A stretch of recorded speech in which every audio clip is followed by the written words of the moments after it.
2010 সালে আমার এক হাজী সাহেবের সাথে সাক্ষাৎ। অনেকেই যখন হজে যান নফল রোজা রাখেন, যখন সুযোগ পাবেন সোম এবং বৃহস্পতিবারে রোজা রাখার চেষ্টা করবেন। আল্লাহ যেন তৌফিক দান করেন, সবাই বলে আমিন। এক হাজী সাহেব রোজা রাখছেন, তো প্রচন্ড গরম। তখন তিনি ইচ্ছা পোষণ করলেন যে জোহরের নামাজটা, ওই যে শুক্রবার ছিল, যে জুমার নামাজটা মাতাফের মধ্যে গিয়ে পড়ব। তো হল থেকে বের হয়ে, যে হোটেলের মধ্যে আছেন, হোটেল থেকে বের হয়ে তখন মাতাফে যাওয়ার সময় অনেক কষ্ট হয়েছে, অনেক কষ্ট হয়তো।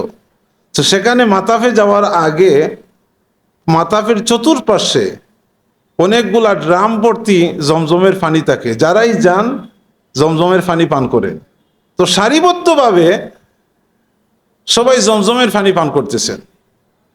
যিনি রোজা রেখেছেন উনিও যখন রুম থেকে বের হয়ে মাতাফে গেছেন, পথিমধ্যে অনেক পিপাসার্থ হয়ে পড়েছেন।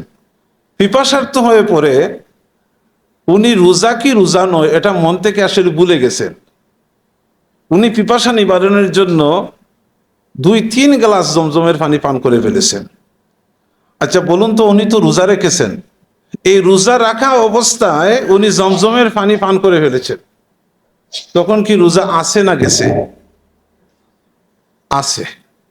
অনেক আলিমগণ এখানে আছেন, এজন্য আছে। কিন্তু যে হাজী সাহেব, যে মুআল্লিমের, যে ট্রাভেলসের মাধ্যমে গেছেন, উনি তো ভুল করে ফেলছেন।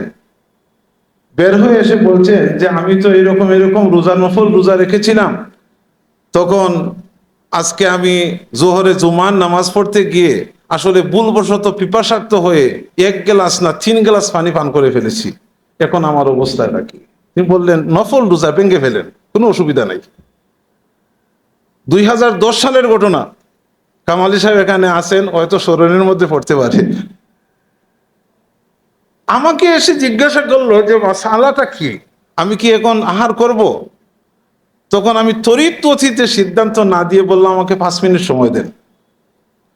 আমি রুমের মধ্যে গেলাম, ছাদের মধ্যে খাবারের ব্যবস্থা, সেখানে আব্দুল কামালি হুজুরও সেই সময় ছিলেন 2010 সালে। আমি গিয়ে বললাম হুজুর এইরকম এরকম ঘটনা। বললেন রোজা ছাড়বে না, রোজা রাখবে, ইফতার করবে, তার রোজা পূর্ণ হয়ে যাবে।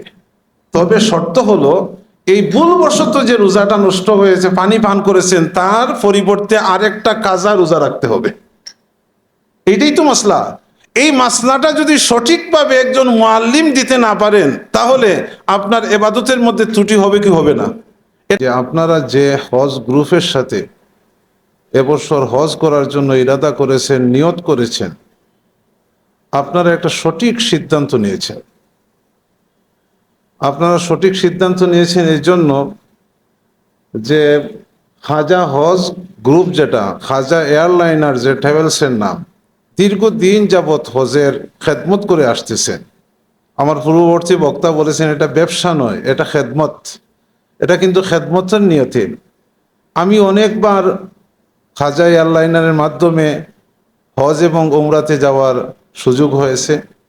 2 বার আমি হজে গিয়েছি, অনেকবার উমরাতেও গিয়েছি। উমরার হিসাবটা পাসপোর্ট না দেখে বলা যাবে না।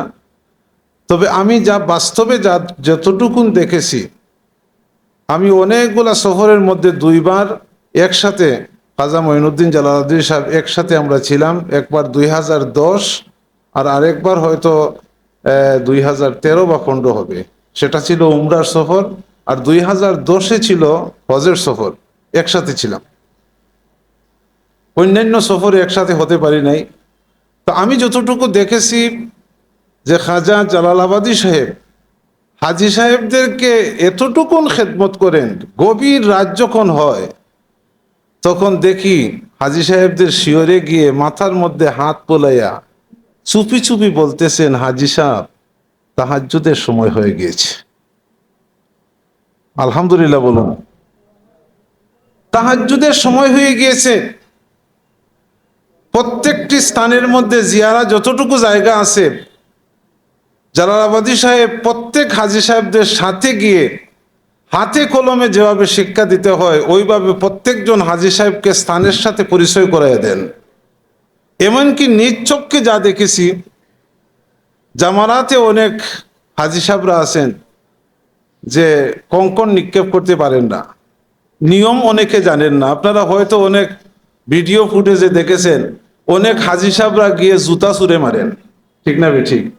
অনেকেই মানে কাপড় ছুঁড়ে মারেন যে শয়তানের সাক্ষাৎ যখন পাইছি তাহলে আজকে মানে জনমের মতো মানে ফিটা দিয়া দেই। কিন্তু কঙ্কর মারারও একটা পদ্ধতি আছে, নিয়ম আছে, যা দেখেছি। নিজের হাতে পাথর হাতে নিয়ে হাজী সাহেবকে পাথর ধরাইয়া কিভাবে নিক্ষেপ করতে হয় সেই শিক্ষাটাও খাজা মঈনুদ্দিন জালালাবাদী সাহেব দিয়েছেন। এই যে একজন প্রশিক্ষক, এখানে আপনারা এসেছেন, আমরা এসেছি দোয়া নেওয়ার জন্য, আপনারা এসেছেন প্রশিক্ষণ নেওয়ার জন্য। আপনাদের তো লাইভ প্রশিক্ষণ, হজ যতদিন চলবে ততদিন লাইভ প্রশিক্ষণের ব্যবস্থা আছে, যেহেতু খাজা মঈনুদ্দিন সাহেব আপনাদের সাথেই থাকবেন। না এবছর যাবেন না? অবশ্যই যাবেন। লাইভ প্রশিক্ষক যেহেতু আছেন, এ দেশের মধ্যে, এ দেশে নয় সিলেটের মধ্যেও অনেক হজ ব্যবসায়ী আছেন, সিলেটের মধ্যে অনেক হজ ব্যবসায়ী আছেন যারা হজের ব্যবসা করেন। যদি বলেন যারা ব্যবসা করেন যে হজের মধ্যে ফরজ কয়টা, ব্যবসায়ী ঠিক মতো হজের ফরজ বলতে পারবে না। এরকম ব্যবসায়ী আছে না নাই? কিন্তু এমন একজন মুআল্লিমের সাথে আপনারা সফর করতেছেন যিনি হচ্ছেন এই ব্যাপারে প্রশিক্ষণ প্রাপ্ত, যিনি হচ্ছেন দ্বীনের দায়ী এবং নিজেই প্রশিক্ষক।